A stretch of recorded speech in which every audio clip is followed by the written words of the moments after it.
na kozala na parti pris à mon côté. Bango tout bazo apporter quelque chose de bien na communauté puis na musique na biso. Na koloba kaka félicitations à Fali. Tongo etaningo bandukue ngai sekolala ndoto epusi molai mingi un bon rêve mimi ngai nalamuka mpongi esili miso natali fotono natuni mpe elobela ngai te epesinga foli d'amour mpo ya bolingo ebominga yo fololo na ngai rose yakanga nalona yo bébé na jardin ou bien près de ma maison natalaka yo ntango iswe amimi vraiment nalingi yo mingi mon amour pesanga ya yo motema ekila nyango engo ayembaka ndenge nini abibaka ndenge nini discipline na ye en tant qu'artiste exemplaire ya mboka azalaka ndenge nini. Par rapport ya deux semaines sa biso na bandele na monene na bandele mobeta na wana na biba na ndenge lelo oye kosala orchestre na yo pour le s'installer pour la organisation du son. Donc place ya par rapport considérer les gens au côté de côté la milieu de l'eau que aux amis jeune génération. Ndenga naza wana ba preuve na sala na ba trace na ngato na koko webisa te na loba nga naza boye naza boye parce que na sala bakiyebi ba prendre ça soko kobenga nga les gens eza choix na yo soko kobenga nga les gens ya viva eza choix na yo ngai ba masolo wana eza ba masolo actuel sina mikaba ya étape wana na lobanga naza na classe pe na classe pe tanya na ngai naleli yo mingi linga osonga na bondeli yo yoko mosika na ngambo na beya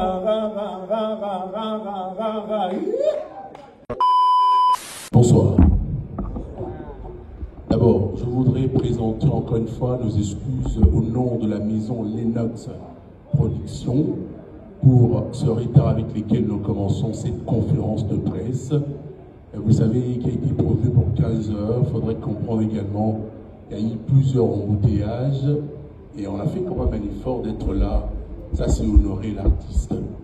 Au nom de la maison Lennox Productions, de Monsieur Gauthier Mascotte, nous vous remercions de nous avoir prêté votre disponibilité. Encore une fois, bonsoir à toutes et à tous. Alors, ce soir, Tokutani, parce que Oemi Butini Itoye, la conférence de presse. Je voudrais arriver au moins à faire comprendre que c'est une conférence de presse. Quand on parle de la conférence de presse, il y a un élément de différenciation entre une conférence de presse et un point de presse.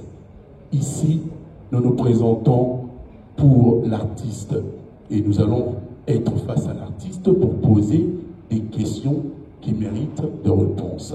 Alors, quelles sont ces questions que nous sommes de poser?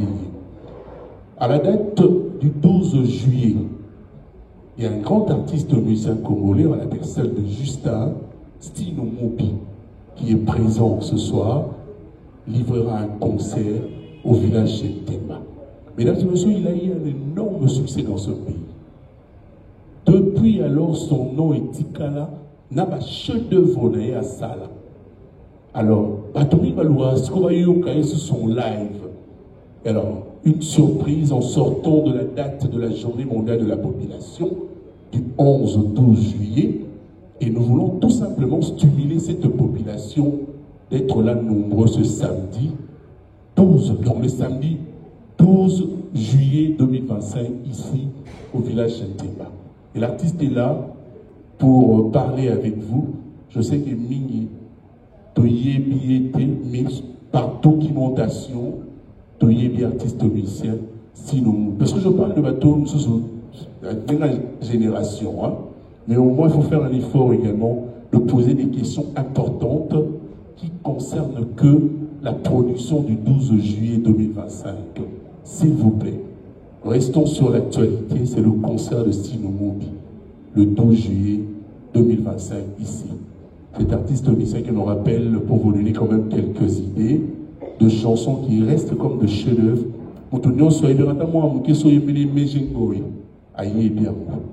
Et sa voix reste toujours la même.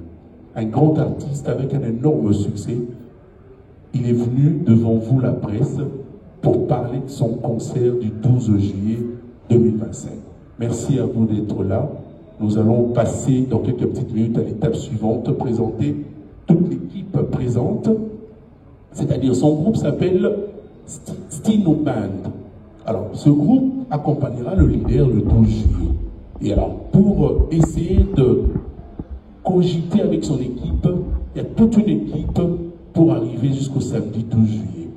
Nous avons déjà ici Monsieur Anissé Imama, qui est le vice-président du groupe. Il est là. Azam Femina Stino Mumbi. Azo accompagné parce qu'il fait partie de son équipe. Avant de présenter la star de la soirée, je voudrais également présenter le manager de l'artiste et du groupe également, qui s'appelle M. Costa Mwamba, qui est là à ma droite. Voilà. Et nous présentons aussi, parce qu'il faut faire un effort également, puisque je parle du groupe Stino Band, qui est composé à Batubele, au Basalara, au Balinakae, depuis la zone continue au Linae, dans Moussala Salara. Nous avons également les membres du bureau. Il y a Guy Benson qui est là présent. Papa Guy, au téléman, pour soutenir toujours Stino petit vélo. Ça, c'est une bonne chose. Monsieur Ormira également est là pour accompagner l'artiste ce soir. Merci d'être là. Merci en tout cas. Et nous présentons aussi Achiko Robson. Achiko Robson. On dit Achiko Robson. Voilà. Excusez-moi d'écorcher votre nom. Hein. Je suis en train de lire pratiquement. Hein. Alors là, je vois également, il y a aussi son frère qui l'accompagne à chaque fois, Fiston Moubi, qui est là toujours. Il est un peu loin, en train de continuer de parler pour le concert de 12, hein, ne vous en faites pas. Il y a aussi également, nous saluons la présence d'une bonne bière depuis 2 années dans ce pays et qui continue de faire un bon chemin pour promouvoir également la bonne musique comme le fait notre star Stino Mumbi, Justin. Alors, prénom à Solezara Justin. On a pu peut-être écorcher son nom, la biographie. Peut-être vous allez jeter un coup d'œil là-bas Google. Hein. Ne tombez pas sur la petite erreur commise. Il s'appelle Justin. Son vrai prénom. C'est pas comment on a Faustin. Peut-être vous allez tomber à cette erreur. Alors, on nous remercie donc le sponsor, l'Abraliment qui accompagne l'artiste musicien. Sans oublier, applaudissez quand même, s'il vous plaît. Et sans oublier la maison de production que je représente ce soir.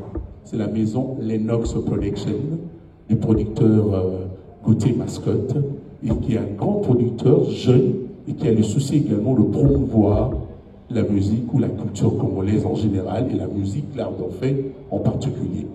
Applaudissez également pour la maison Lennox Production. Je représente la maison. Ouais. Il y a aussi également d'autres confrères qui représentent la maison. On aura le temps un moment pour parler d'eux. Avant la paix Samaloba, na artiste Stino Mumbi, qui est un auteur, compositeur, danseur, chorégraphe, qui s'exprime bien également. Il a toutes les réponses à la question de la vie. Mais tous amis pour la production le 12. Et là, il s'est la production de Awa le 12 juillet. Merci. La présence à nous de votre qualité. Encore une fois, bienvenue à toutes et à tous. Artiste. Batou Baza. Bazou, Zelawayokayo. Nous remercions également le village Chentema. Le boss Chentema, on n'est plus pas. Banapo Savayokayo. Comme ça, on peut pas poser à Mituna au Réakina Moponayo. Déjà, merci à Opesa Monsieur Loakoué. Toyokao, tout le monde a reçu son face aux oyeaux.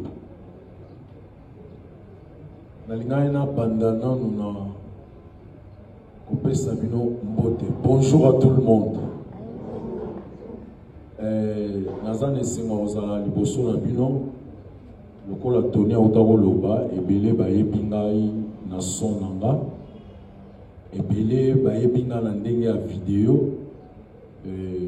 ebele babandi musala ta mususu ya journalisme oyo, nga nazalaki awa te, nazali toujours libanda. Et naza na plaisir à trop ya komona bino ndenge boye, bomeka pe, koede ngai, na retrouver place nanga au sein ya baninga nyonso oyo bino boyebi. En tout cas, nasengi bino déjà merci à trop na ndenge boye awa. Na ko répondre na ba question nyonso ndenge ka Tony alobi, ba question moko important toujours sur la base ya concert de Robeta. Vraiment au départ déjà na lobi na bino, merci beaucoup de votre présence ici. Merci. La CPI parce que, à résumer, c'est à nous, maintenant la presse également, de faire notre travail. À résumer, quand la maman l'a dit, vous comprendre déjà, si nous mourons. Mais il parle trop, ne vous en faites pas. Il y a ma réponse de César. Ma réponse de César, nous mettons toujours sur production le 12 juillet. Nous allons passer par cette étape, parce que Total Angonga, étape de question-réponse. Nous allons commencer. Je rappelle que le micro est à debout. Oui, Tamounen et Toto Mikel. On commence avec vous. Sentez-vous libre, hein? Comme étant français d'Ingala. Bonjour à l'artiste. Bonjour à tout le monde. Bonjour à les consoeurs. Bonjour. Moi, j'aimerais d'abord jouer un peu au son à la Massima pour parler toujours de l'artiste Style Mouli. C'est un artiste au Bissopé. Et on doit se dire la vérité. D'abord, il y a de la TVT, il y a déjà, il y a des yoga,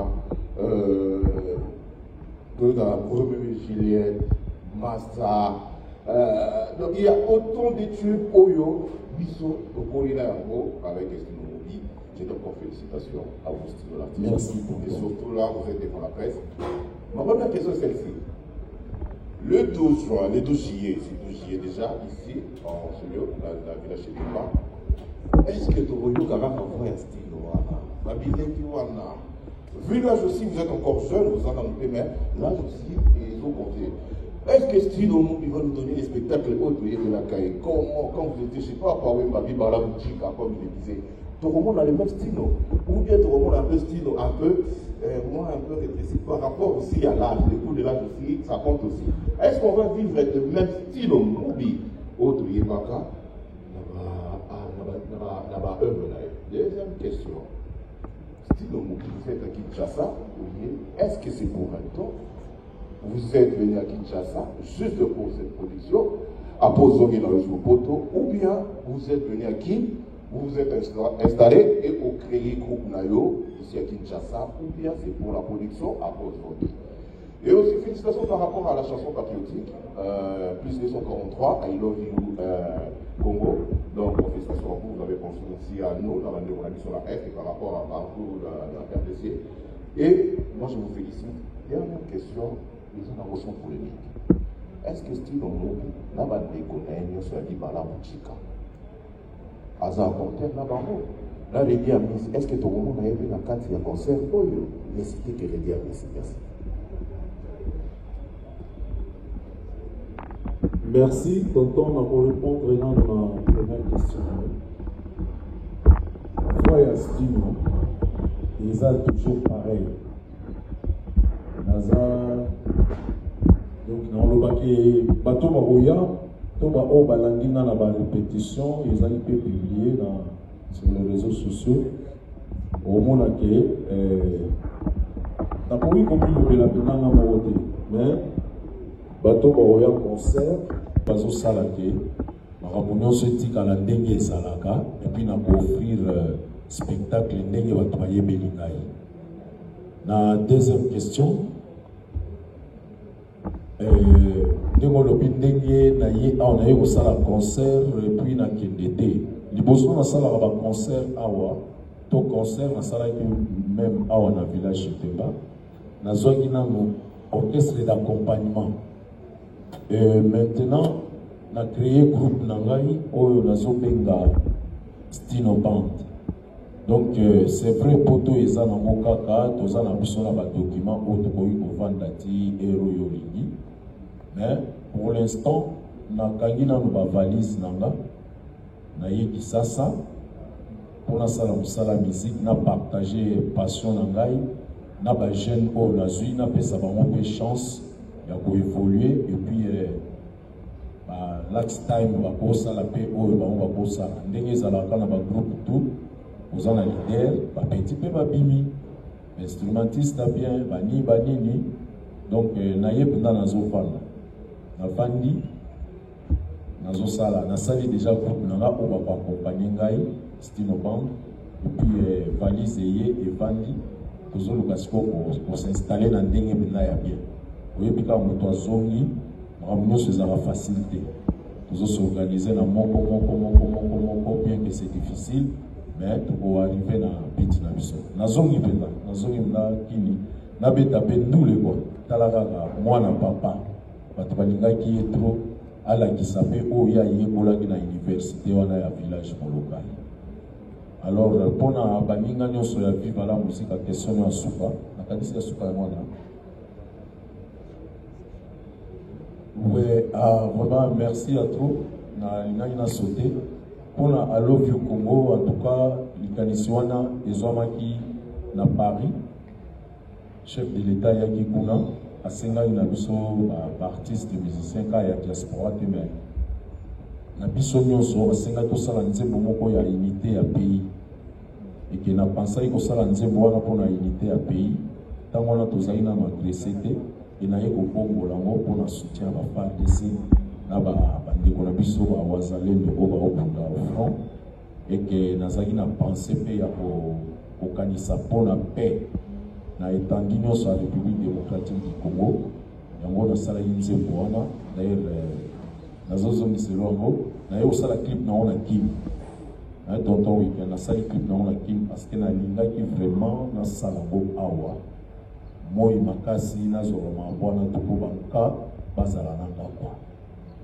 Voilà, pour retourner dans le pays, il fallait bankana yembela. Mboka nanga ina lila na bato a mboka nanga pour le sambo aller koka okende un peu partout. Pour la relation nanga ina baninga nanga ya bibala mojika en tout cas nous avons vraiment en bon terme. Nous avons tout le monde dans un rancunier. Na solo la kina baninga mususu na zo ki occasion solo na bango. Quand si va surprise et aux ala ébélé la soirée. On a dit tout solo là qui mais azali na poto na ébélé sur la zone déjà awa. Puis c'est une autre maison qui est vivre la musique. Donc bateau tout baleka na vivre la musique oyo na puta ina ba monter soki ba yé au moins ina otiki la bon espace moko ya 10 minutes à 5 minutes. C'est la fête pour tout le monde, c'est une zone. Na lina zala égoïste te na koti mais na kangi porte za ofuma pour tout les aba musiciens so yi ba ye ba olu ba polo ba ya ba chanteur ba ya ba instrumentiste ba ya voilà quand si naza clair na ba question so ça ina tonton. Merci. Nous allons prendre la question, le nom du premier. Déjà, vous le savez, depuis le 27 juin dernier, il y a eu un accord qui a été signé sur la paix. Alors, bonsoir artiste, Stino Moki. Vous devez également vous présenter. On se présente l'organisme. Voilà, ici Shadrach Akangai, donc journaliste. Voilà, question de la Liboso Ezali, il y a Roland Sama, Nama Ekolouf, Nangatuni, tout en week-end. Par rapport, il y a deux événements de Sabiso, Nabane, le 9, Nabanzemo, Beta, Tanzana, la Viva. Et là, il y a des au sala orchestre, il faut s'installer pour la bandation de son nom. Donc, place, il y a considérons les gens au côté de côté de la ligne à l'eau. Aux alliés jeune génération parce que dans total émission à Olobi bateau va soutenir là ceux qui va l'ingité vont soutenir la binongate alors style mobi otozoyo quand même les 12.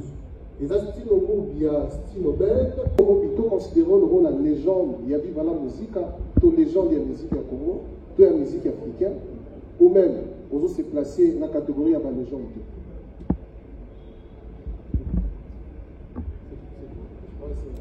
Merci. Première question na yo na oloba ke nazana no chanteur artiste. Ndenga naza wana ba preuve na sala na ba trace na ngato. Na koko welisa te na loba kinga naza boy parce que na sala okili yebi ba empreinte des ali. Soko obenga nga légende. Eza choix na yo. Soko obenga nga légende ya viva eza choix na yo. Ngai ba masolo wana eza ba masolo actuel sina leka ba étape wana ya olobanga naza na classe pour pour oloba lisusu génération ya musique nazobeta musique ba jeune ba yebinga te ba découvrir qui est Stino ayemba ndenge nini avivaka ndenge nini discipline na ye en tant qu'artiste exemplaire ya mboka azalaka ndenge nini naza mutu te ya naya na yebisa nga ndenge ozomona ngawa na ifo changa te si bachanga mokilisi echanga ye soko oyebi te okozwa information po question na yo eza kaka ya yo te eza mpe question ya bato mosusu bazwi chance ya komona nga te e nazo répondre yo ke ngai naza de génération en génération Stino Mobi azali ana marquoire aza moto te okobenga ye artiste grand chanteur, petit chanteur, Stino aza chanteur, aza artiste 100%.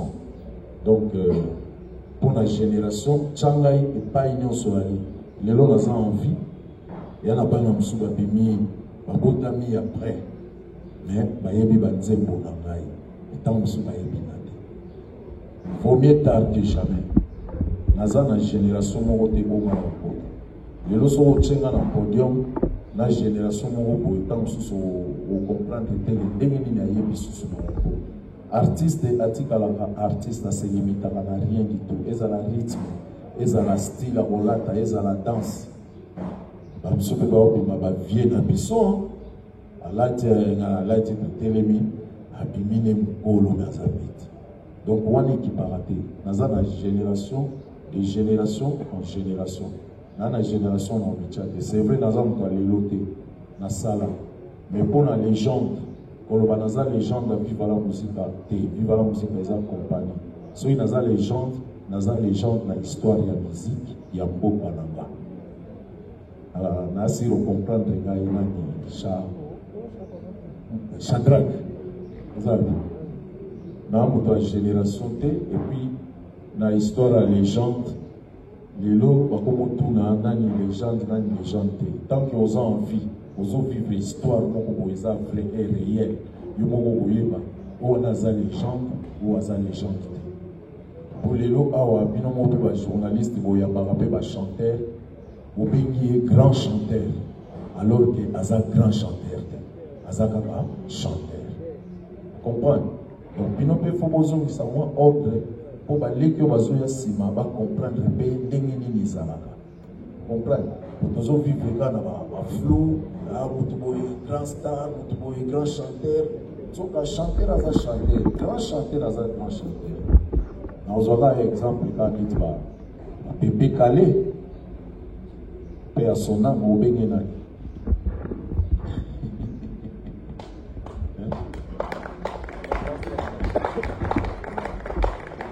chanteur, vedette, star. Pour classer, biso moko tokoki komi tchaka te. Zela bachayo, mais komi tchate, komi benga te. Ezala bongo. Hein? Merci.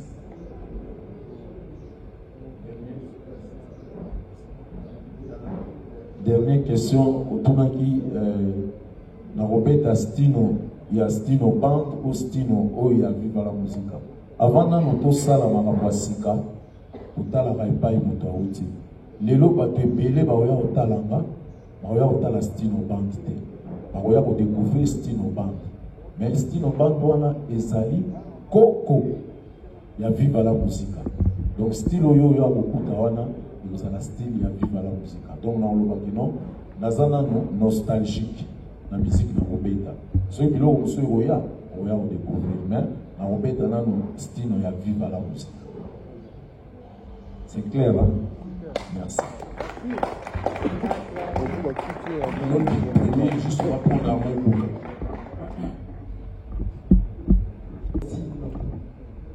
Le grand chanteur du pays. On a recevoir une fois la zone rouge. Ah, ok. Ils ont dit l'homme en cravate en crétel. L'énique. Merci, c'est Nondi Premier, journaliste à la Congo Buzz Télévision. Je présente des émissions, Zone Rouge et puis Buzz Boulet. Merci. Merci Nondi. Style, on a ma question. Mwandambo Awa. Question de Bosso. Après tant d'années, au Sali, Libanda Yamboka. Retour na yo scénique, ils ont signifié nini pour na yo moko et puis artistiquement pour na yo. Deuxième question na ngezali et au Kenya directement et pas à Tony Koko parce qu'il a bien représenté les Nox. Les journalistes n'ont pas d'amis, alors Vilanga Samba le Barango. Qu'est-ce qui signifie aujourd'hui cette mauvaise organisation en conférence de presse d'un si grand artiste, le rôle Astino Mobi. Pendant que les Nox, Toebi, ils ont une maison de production, mais Biso Moko, Tomoni, organisation Lelo, Oebi, et tout ce pays dans le côté, ni les autres signifiés. Deuxième question pour un artiste.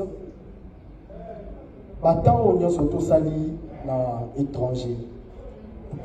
Style nini to style nini ya sika et influencé to et bakisami na kati ya musique au style mobi abetara déjà. Donc voilà, merci. Je connais pourquoi tu le fais.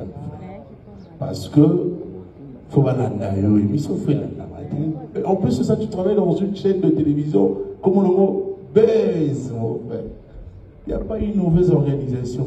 Sauf que nous avons commencé en retard et j'ai présenté mes excuses à tout le monde. Et aussi, il y a eu un fort embouteillage à Kinshasa.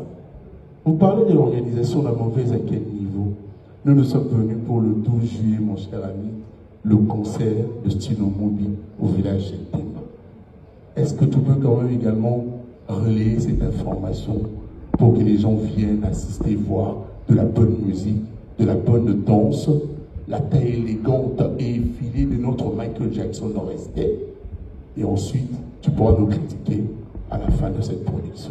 Merci mon frère. Les loups ne se mangent pas entre eux.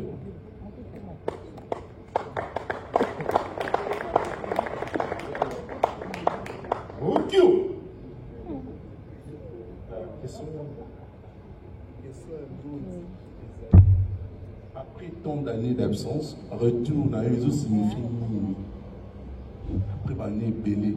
Et puis, et là on est à Sika, au Mimi Piso, au Tomona, le 12 juillet. Vraiment une question où Eza Kitoko, na olobaka ke eloko Sika ezate. Eloko Sika ezate, tozo sala ka musique. Oyo, to mesana kosala. Tout à l'heure, je posais une question, est-ce que tu as mongongo kaka oyo ezalaka to échanger. Donc musique na sala ka yango wana eloko sikizate ezakaka na bongisa musique bien ba son na ezala bien comme na mesana kosala. Lelo ba tendance moko yaki ya ba guitare acoustique na beta ko datant presque banze pour tout na sala na ba son wana ba synthé ba guitare acoustique yango na ezobeta malelo. Donc eloko moko sika ezate ezakaka koya ko se ressourcer la musique ya Stino pour mon aïe pour soutenir lié donc eloko sika sauf que le programme ya l'état on se bat question ya côté kuna album ezali na groupe nanga on a sali awa et que voilà elo basika ezate sauf que banzembo asika goya mais banzembo asika yango wana te bato baoya koyoka oyo bamesa na koyoka wana peut-être goya après deuxième retour nangai alors retour nangai ils ont signifié que donc ba fan nangai na bato ba on surtout ba proche nangai ba ça ko manquer ba ya tout na j'ai conscience que manque moko boyezali mboka eza monene ba chambre eza ebele moto toza na chambre nae et que chambre nangai ezalaki vide bachela inga ba mbetu ba drap ba savon ba brosse à dents sauf que nazalaki na noté et que sikoyo na zongi penza kwa na besoin na sala musique na kini nde na lobaki na zala pena batutu to beta musique moko ya concurrence ezala loyal toza bana papa toza ebele ba place pe ezali bona moto nyonso donc voilà donc ozonga na ngeli molo bake na yena reconquérir ba fanatique na ngai o na tikaki o bazali na manque na ngai so pe na ko benda pe ba mususu pe na bendi pe na ndenge kaka ndenge ezalaka kaka voilà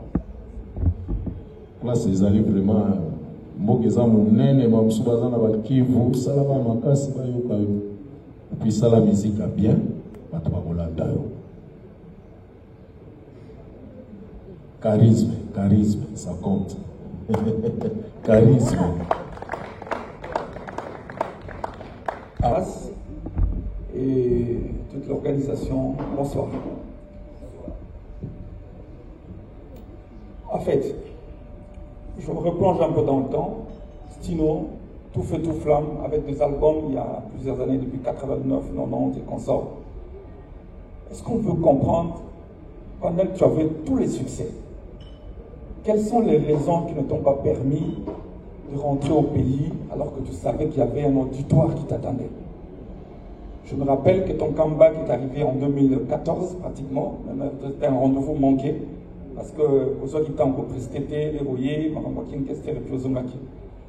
quelles sont les raisons qui ont fait en sorte que, à un moment où on a osé à l'après, la raison à Kinshasa, où il y a autant pour la tournée, et lorsque tu reviens, je te sens un peu plus déterminé avec un orchestre parce que bien après tu as eu à prester quelques concerts pendant Moulé Kawa.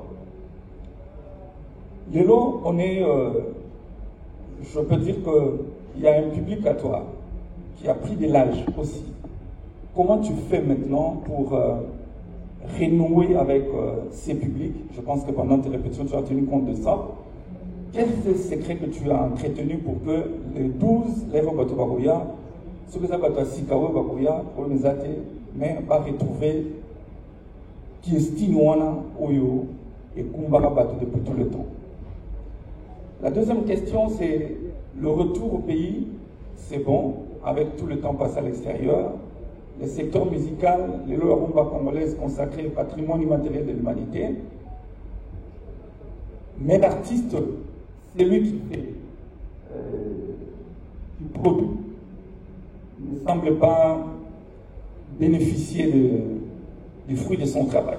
Simplement parce que le secteur du droit d'auteur, par exemple, est un peu chaotique avec toute la polémique qui entoure le secteur.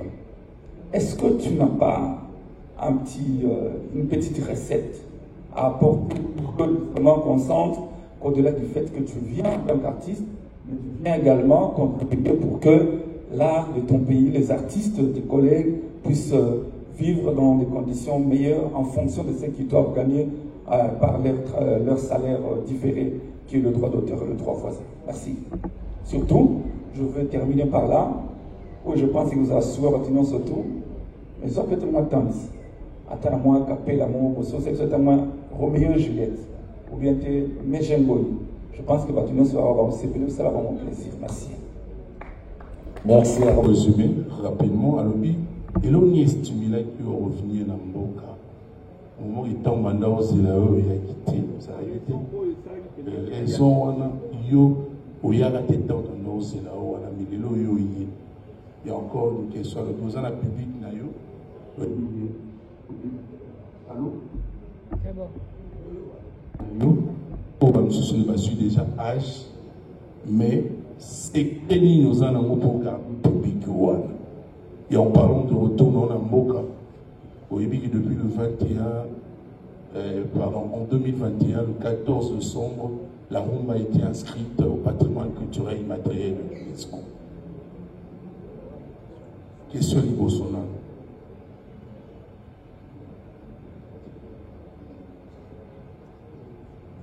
Ouais, monsieur le directeur Arma Pouka. Au Moni, dans les temps, j'étais trop jeune. Nazaki presque le plus jeune chanteur ou artiste dans Viva la Musica, Tinandeli Tokenda et Bapoto. Et que tant que Tokomi Kuna, boule à Rosa l'orchestre Zagite. Vie à vie, Tozalaki Nango, Ndenge Tozalaki na production et que Makambutu ezalaki à notre portée. Boule wana ya botika, papa we papa ya Rosa la groupe ezalaki te. Parce que j'avais tous les atouts, Oyo, artiste né, donc j'étais encore jeune, donc boulot les aïdés. Et jusqu'à ce que Baninga Basalaki la nouvelle génération et que Ngape na kenda quitté pour Nini, parce que na monaki utilité moka au kende kunate. Et lelo, au moto azwaka bisope azate, et na batana sali na zali na famille kuna. Il y avait les hauts et les bas, mais je me contentais. Juste, il y a un groupe de traitement, vraiment, ils ont une entreprise au haut niveau. Donc, on avait tous les atouts, bongo, stabilité, famille, et ils ont dit dans l'esprit, ils ont créé un mouvement. Et l'élo, de temps en temps, et ndenge pe na beta e ba concert mususu na ba misala nazo sala etindi ke bato na okutana na bango ba motiver na kaka ke non il faut vraiment ovanisa masolo. Avant j'étais pas vraiment motivé et lelo naza motivé na oloba kaka ke vaut mieux tard que jamais. Bon yango.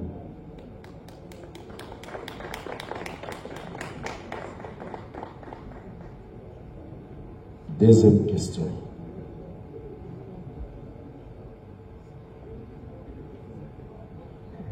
C'est vrai, public wana âge, mais Sorozo Landana na musique au Tikalate.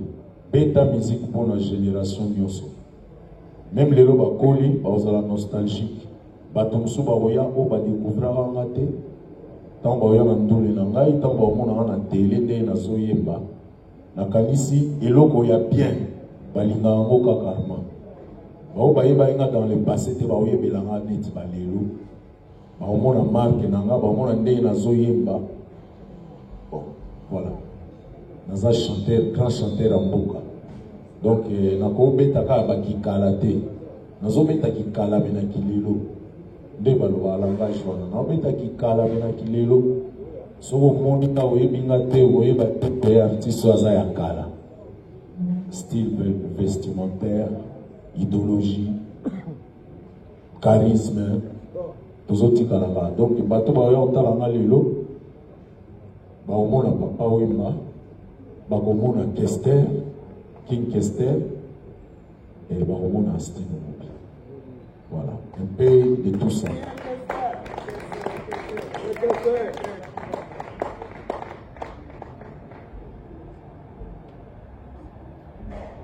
Reconnu mondialement, ceux qui n'ont bénéficié ou pas, dans un poto, nous avons un organisme qui reconnaîtra l'artiste.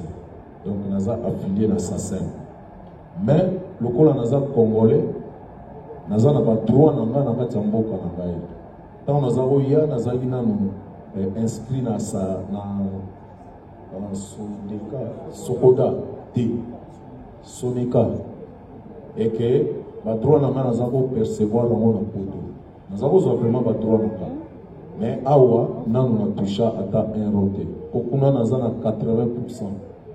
et na Kenya naza na 20%, mais tilelo banda mokile banda na banda osala ba carrière mbongo na ngai balia yango na bato mosusu mpona otanga kombo te po mingi bakanisa so ozobeta miziki leader no moto azwi mbongono te bato kaka bazosala na administration ya bamambo wana bango bato baolia balare na biso eza mbongo ebele mena bapesanga te me lokola na mikomisi sikoyo epai wapi mpona azwa badroit na ngai nakanisi bakoreconnaitre ngai epi bakofutanga me na bamobulu wana ezali mobulu wana eza kaka mpo bazwaka balare wana ezala stable te bapesaka mbongo na bilongi oyo bayebi me bato basalela mboka bazose retrouve na ngedani bon tokoloba nini soki eza systeme yango ekontinue ti badesordre ezalaka kaka mpo baadministrateur basenrichir toyebi te soki eza idéologie na bango toswana na moi na butu tobongisa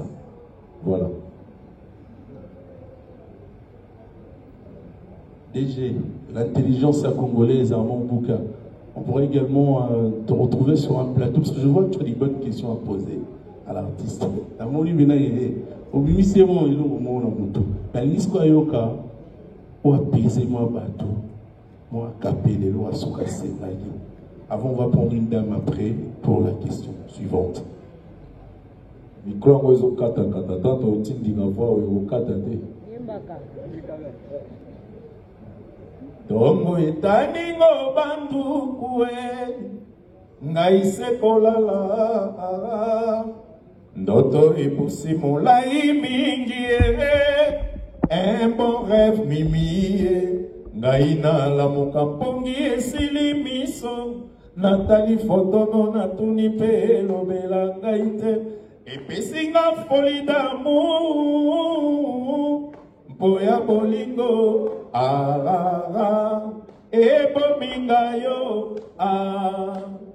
fololo na ngai rose yakanga nalona yo bébé na jardin ou bien près de ma maison natalaka yo ntango iswe amimi vraiment nalingi yo mingi mon amour pesanga ya yo motema ekila nyango engo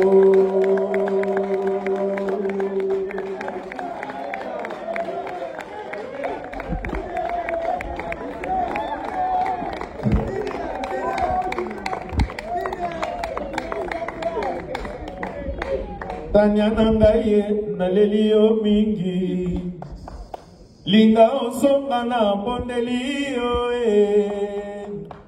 yoko mosika na ngambo na beya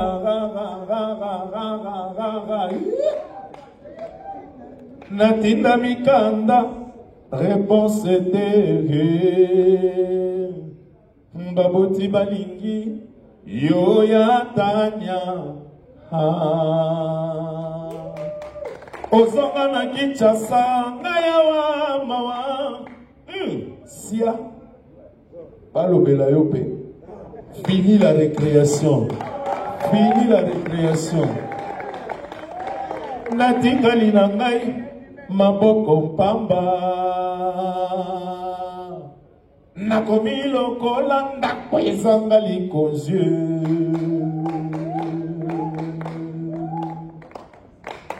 merci.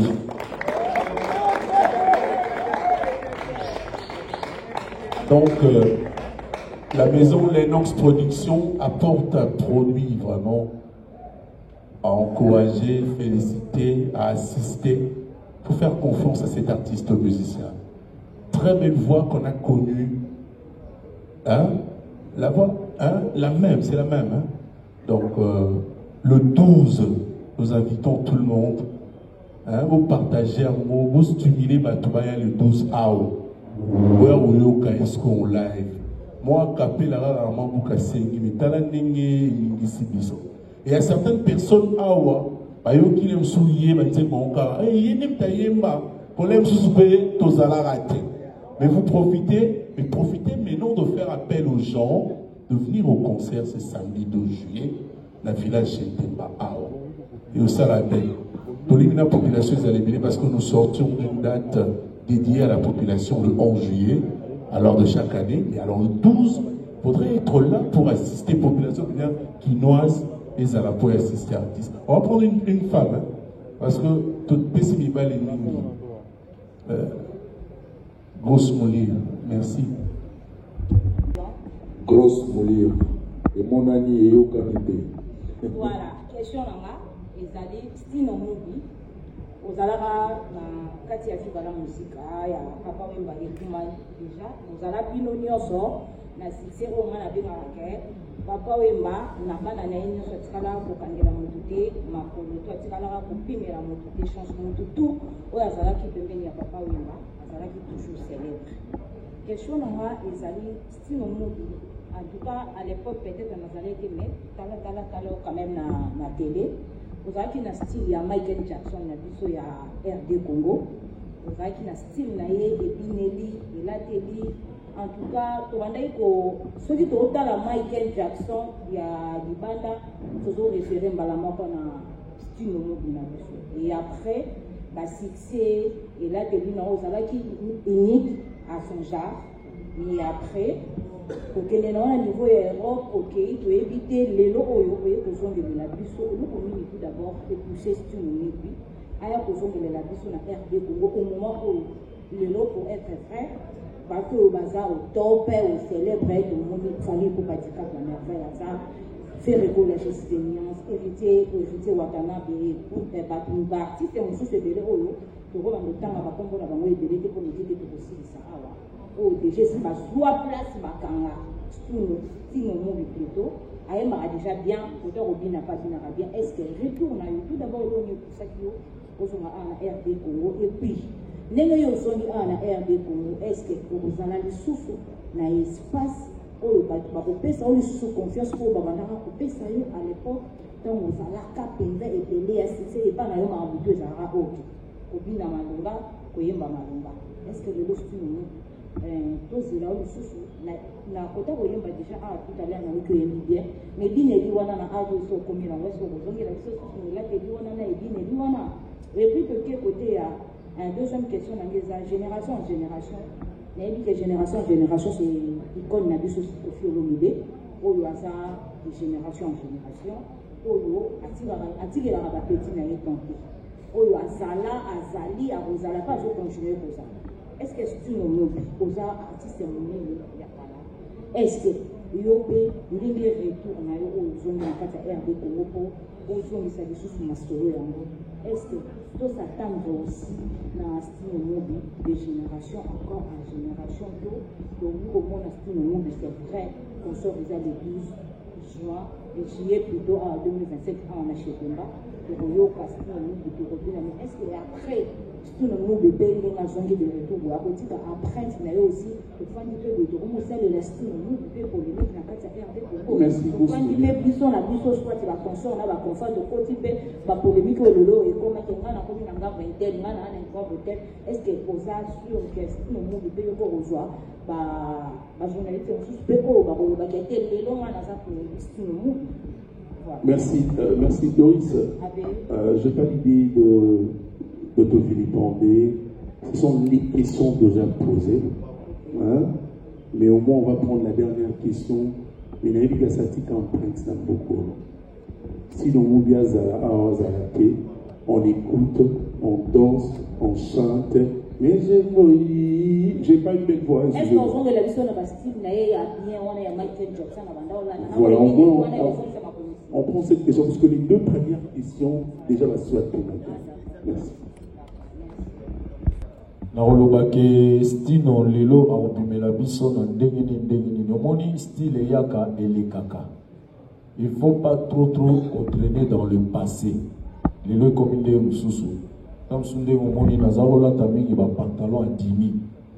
Ndenge na ye omonde na lati. Donc lelo toza na style ya munene. Soki tozo c'est vrai na nzembo mususu na kola na pesi bino image o ba mona ki même moi dérangement ali banda batanta ekoma trop nazana ba mapende autant sur la France na beti na latian mais pour nous bima nango lisu libanda et comment moi enquête il faut pas benga ba soda et belé pour na les gati dans sous na zu avion ezo ya après bilo na etikali oui na rolata na ngai na moi style wana o ba balingela la mer yeba que la mode et yaka et les kaka na osala mo na nostalgie ko pesa ba to moi image wana mer ko lata penza de na za lata kala na zongela un pays il était comment pour ba vide les gars qui trop fallait to banda rolata pour ba tumsuba yeba ke eza ya biso ya ndako papa moto abota idéologie wana biso to abana na ye to kolobela makambo ya bilamba te et tant on atikalaki kaka na ba janspile et comment il est moi mystique même ba janspile na za ko beta ko pesa ka ba marque vous comprenez eza ka ba marque eza nango mais na ba teni wana tout eloko ko bebisa eza ba bibende pour les avions et comme awa et comme moins compliqué mais na osala effort ya kobimisa silhouette na ngaloke to pour ba mona ndei na zopina na olata bilamba minene penza te na olata bilamba mo dessiner silhouette pour moi charisme et mais kolata na neti marque kala tant sur ma chomo bona olata na bimisi yango mais na ndenga style yebake to bina ba disco eleka donc kolata pe na style biso na viva to betaka ikenda peka na bilamba mais tozolo belango te ya biso to loba soute o monika na lati oyebika ke alati bien et na opesa conseil na bato bazo otala ngai to bato ba ya okumisanga venez comme vous êtes sans tenir compte de vos griffes et de vos guazo nyon surtout tozo bomba nzoto. Il suffit de bien aux la propre et venez comme vous êtes. Colandato, kuna balata kapoete tete et là-bas tout est là-bas. Zalaka la propre t-shirt na yo qui veste propre moi le déodorant moi chewing-gum dans solo na petit chéri nous nous sentons solo bien. Donc venez comme vous êtes sans tenir compte de vos griffes s'il vous plaît.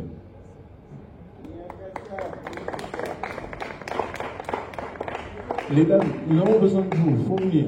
Il nous reste que 15 minutes, s'il vous plaît. Donc on va prendre on va prendre que, moi, 5 personnes, pardon. Ah, bon, juste après les dames, c'est vous et puis Badinga. Parce qu'il y a aussi un message de la maison de Nose Production, de Gauthier Mascotte, ici représenté. Maman.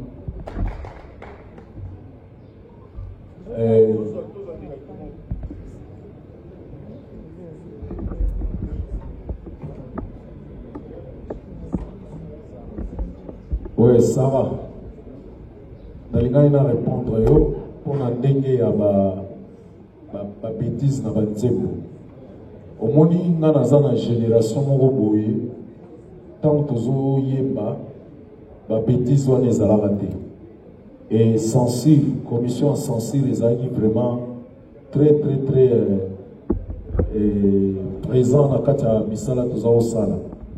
Nakanisi soko landanga na bémission na déploraka ke lelo ba porte-parole lelo certains journalistes bazo banaliser musala ya musique alors que musala ya musique eza musala moko noble. Okomona ba président, okomona ba roi sans commission, okomona ba tebele. Mais bato bazalaka na biso, bato bakomisaka biso bazo salir ba image ya artiste belé kofinga koloba boye mais nakanisi ngai naza moto ya génération ya polémique te et nalingaka ngo pete soki journaliste ya mbinga andotuna mambo polémique yebaka bien na répondre te ou bien tokati na biso émission ou bien toke mwa ndenge mosusu musique tozosala touta na bafamille lelo pe toza na bana na biso na banzi te na ndenge na ngai to na ndenge ya baninga oyo baza na conscience ke toza ba éducateur ya masse nakoka koyemba babétise ekoya te ata na ndoto ekoya te ata na papier kaka nameka kokoma mpo na rature yango ekoya te donc génération nga nasali musique eza génération moko oyo baza ko respecter bato oyo bazolanda miziki na bango. Donc ti lelo nazalaka na kobanga ya bafanatique na ngai, nazalaka na considération na bango et nazalaka na respect na bango ya ebele. Nakanisi Sarah comprendre donc nakoya na ben sa liberté na kata ya musique. Donc nga nazo éduquer bato so ina éduquer mwana oyo ezaneti nazo éduquer mwana nanga na oyemba banzembo mwana kokola akomoyoka bakutana na baninga ton père a chanté ceci, ton père a chanté cela et vous allez vraiment bien te bien que tout ça la musique mais le mot loba te que vous avez tout moko to bébé ça va tout quoi tu as la responsabilité pour éduquer masse ya kolongola masse pe ba souci. Alors, na osenga vraiment na bino ba journaliste bo salisa biso bo pesa ka micro te na bato bazo ko dénigrer baninga parce que oyebite effort nini asali po akoma na place akomi et koya kofinga mutu te ezokoma na finga ya bafamille miziki ya Congo eza bongo te bino ba journaliste po boyede biso so mutu aye po alobela moninga boboyi bon peut-être po bozo zela ba vie na internet hein, mais ils ont été bisautés. Merci. On a contribué, mais pour ça, on a une mission.